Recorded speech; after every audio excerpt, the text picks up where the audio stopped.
தேவன் நமக்கு ஒரு அபிஷேகத்தை கொடுத்திருக்கிறார். அந்த அபிஷேகம் நம்மள என்ன செய்யும்? நிலைக்கும்படி செய்யும். அது நிலைநிறுத்தும். அது நிலைநிறுத்தும் போது அது நமக்கு போதிக்கும். அபிஷேகம் அது பொய்யாகல, அது சத்தியமா இருக்கிறது. அல்லேலூயா. அதுதான் நீங்கள் 5வது அதிகாரத்துல 39வது வசனத்தை வாசிக்கும் பொழுது வேத வாக்கியங்களை எல்லாம் நீங்கள் ஆராய்ந்து பாருங்க, அவைகளால உங்களுக்கு ஜீவன் உண்டாகும் சொல்றேன். அவைகளால உங்களுக்கு என்ன உண்டாகும்? ஜீவன் உண்டாகும். இவைகள் எல்லாம் என்ன செய்யலாம்? என்னை குறித்து அது நீங்கள் எந்த அளவுக்கு அந்த வேதத்தை ஆராய்ந்து பார்க்கிறீர்களோ, ஆராய்ச்சி பண்ணுகிறீர்களோ, யோவான் உங்களுக்கு நித்திய ஜீவன் உண்டு என்று என்கிறீர்கள். உங்களுக்கு நித்திய ஜீவன் உண்டு என்று என்கிறீர்களே. என்னை குறித்து சாட்சி கொடுக்கிறீர்களோ? ஆமா, வேத வாக்கியம் தான் உங்களுக்கு வந்து சாட்சி கொடுக்கும். அல்லேலூயா. வேத வாக்கியம் தான் உங்களுக்கு தான் செய்யும்.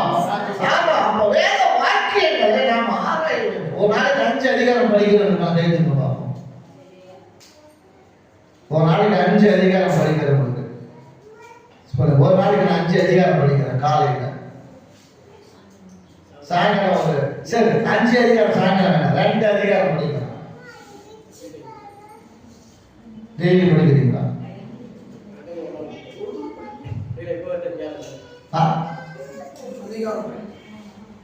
எப்ப படிப்பா?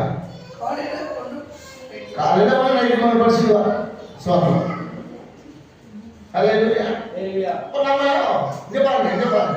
அப்போ படிக்க தெரியாததை பத்தி பிரச்சனை இல்லை. படிக்க தெரியாதவங்களுக்கு அப்படின்னா இன்னைக்கு மொபைல் மூலம் பண்ணி பேசும். மொபைல் பேசுறமா என்னது? பைபிள் பேசும்.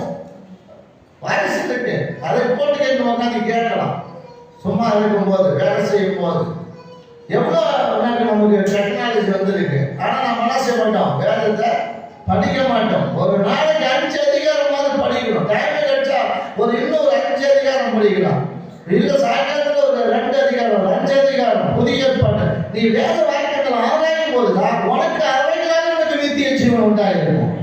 அப்ப நித்திய ஜீவனுக்கு உண்டாக வேண்டும் என்று சொன்னால், நித்திய ஜீவன் உனக்கு தேவன் அளவில்லாமல் வணங்க வேண்டும் என்று சொன்னால் நீங்கள் என்ன செய்யணும்? வேதத்தை ஆராய வேண்டும். வேதத்தை ஆராய்ச்சி பார்க்கதான் நம்முடைய வாழ்க்கையில தேவன் என்ன செய்வார் என்று சொன்னால் அற்புதங்களை செய்வார். அல்லேலூயா. அப்ப வேதம் என்ன சொல்லப்பட்டிருக்கிறது என்று சொன்னால், பிரியமானவர்களே, நீங்கள் எல்லாவற்றையும்